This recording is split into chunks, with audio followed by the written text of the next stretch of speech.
Hi, good morning, good afternoon, good evening kung saan mang part kayo ng Earth nanonood. So, for today, I'll be sharing kasi nag-apply ako ng Japan visa. And then, what are the requirements, magkano nagastos ko, tapos, tawag dito, gaano siya katagal. So, nakuha ko na siya. Actually, nung nung Monday. So, today is Friday. So, ngayon lang ako nagka-time para i-video. So, ayan, may name ko dito, Sarmiento Brian. And then first, kung saan ko siya kinuha, Rally Tours, ito, meron sila nakalagay dyan.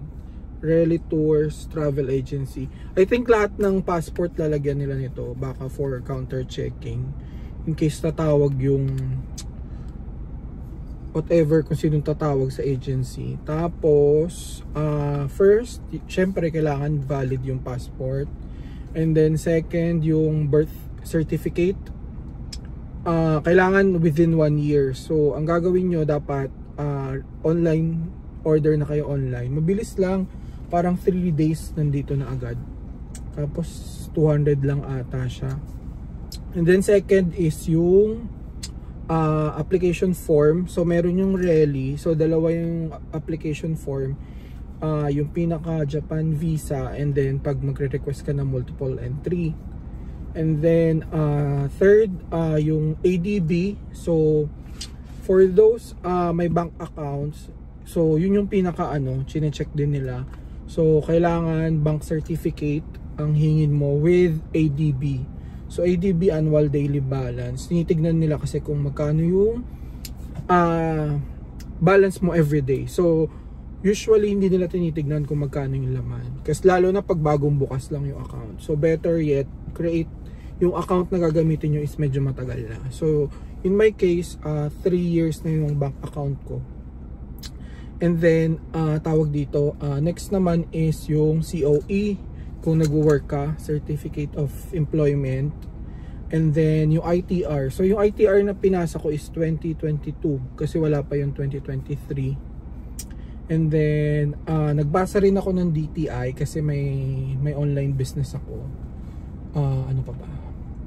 Yung bank statement, pinasa ko siya kaso hindi nila kinuha kasi daw may ITR na daw ako. So, if wala kayong ITR, so hihingin yung bank statement tsaka bank certificate. So, magkaiba yun . So, yung bank statement, yun yung cash flow everyday. Usually, 3 months hinihingi. And then yung bank statement, nakalagay lang doon total amount ng account, tapos kailan nag-start yung bank account, and then yung average daily balance, which is ADB. So ako kasi first time ko palang magja-Japan, so kahit I know naman na medyo okay yung yung requirements na pinasa ko, pero inapprove lang nila ako ng single entry. So ayan, so ayan, nabigay na yung Japan visa. Number, siya nilagay? 17. Di ko rin alam bakit 17 siya nilagay.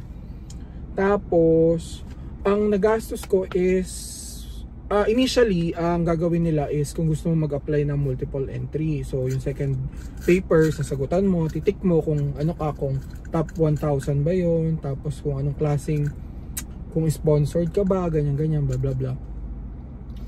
Tapos, kung ano yung reason mo why you want to apply for parang multiple entry. So, ang nilagay ko doon, I love Japan, tapos gusto ko makita si Hachiko kasi nga I'm a dog lover, so marami kaming aso sa bahay, ganun. So, single entry siya. So, usually daw, ang first timer na, kasi binabasa ko lang sa sa Facebook, sa groups ng Japan.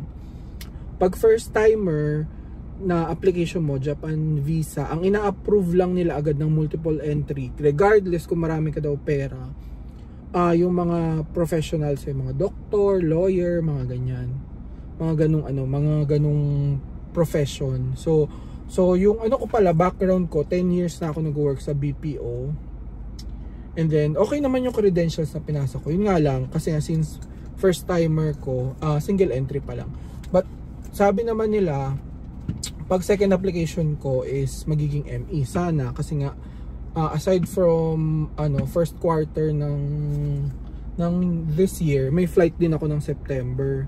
So, ang ginawa ko, nagbaka sakali ako na sabi ko, okay, maganda naman yung credentials ko. Baka ME agad, multiple entry agad. So, sabi ko naman, pag na-approve ako ng single entry, wala akong choice, kundi lilipad ako. So, ayun nga. So, single entry, tapos lilipad ako ngayon tuloy ng ng March. Pero which is okay naman din kasi nga ang gusto ko rin kasing gawin sa Japan is mapag-aralan ko yung mode of transportation kasi iba din yung nagbabasa ka lang na nandoon ka na. Para dun sa birthday month ko, which is September, 1 week ako mag-stay doon. Alam ko na may idea na ako paano pasikot-sikot sa Japan. And then I want to see kasi nga Hachiko tsaka yung mga yung mga shops kasi nakikita ko yung mga nag-online selling sa Japan. Ang gaganda ng mga items. So ayun. So sana makatulong to, and then mababait yung mga staff nila in fairness sa Rally Tour sa sa Lucky Chinatown. Tapos ang disclaimer nila is 2 weeks. Kaso 1 week lang nakuha ko agad. Actually nga lang 5 days parang ganun. So, pasa nyo ng Monday, Friday baka meron na, or next Monday meron na. Ganun sila kabilis, actually. Natagalan nga lang ako kasi nga, yung una kong pinasang bank certificate, walang ADB. Tapos nababasa ko online, kailangan ng ADB. So, nag-request ako ulit sa bangko. Tapos, tinawagan ko sila kung pwede ipalitan yung certificate. Ganun. Pwede naman daw. Yun nga lang, madedelay nga lang daw yung, yung process. Pero hindi 1 week pa din mabilis. So, sana see you guys in Japan. So, yun. So, mga balak kumuha ng Japan visa dyan.